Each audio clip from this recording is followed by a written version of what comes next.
kaybeden ailemize, arkadaşların bir şeyi var. Onu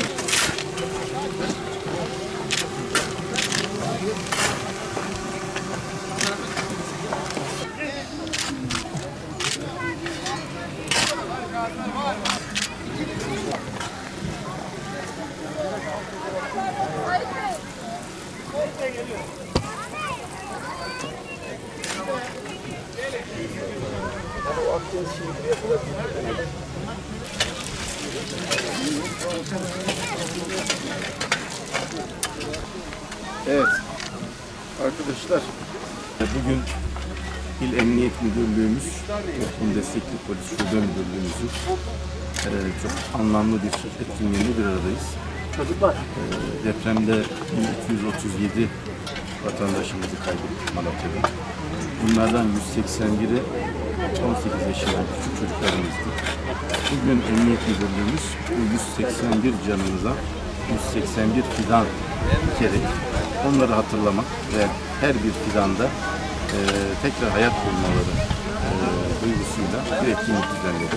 Bu etkinliğin içerisinde de özellikle ailesinin 3 ferdini kaybetmiş Gürbüz ailemizin fertlerini davet ettik. Sağ olsunlar.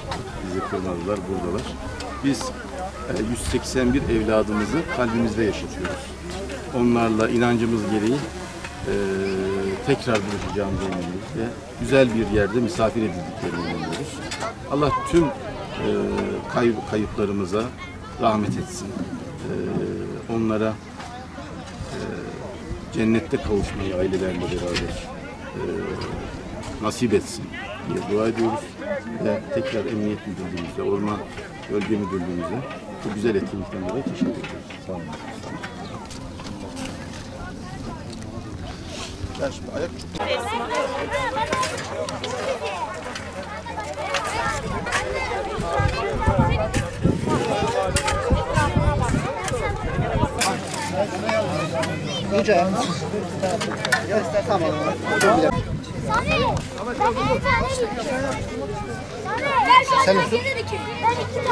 Burada depremzedelerimiz için ölen insanlar için ağaç diktik. İsimlerini taktık. Sonra burada çok iş yaptık yani. Buraya geldik ki ağaç dikmeye, insanlık yapmaya, doğamızı korumalıyız. O 181 çocuğumu kardeşimiz ölmüş depremde, onların ağaçlarını yaptık. 6 Şubat depreminde 7.6 ve 7.7 depremlerinde ölen kardeşlerimizi anısı için burada fidan dikmeye geldik. Bu kardeşlerimizin mekanı cennet olsun.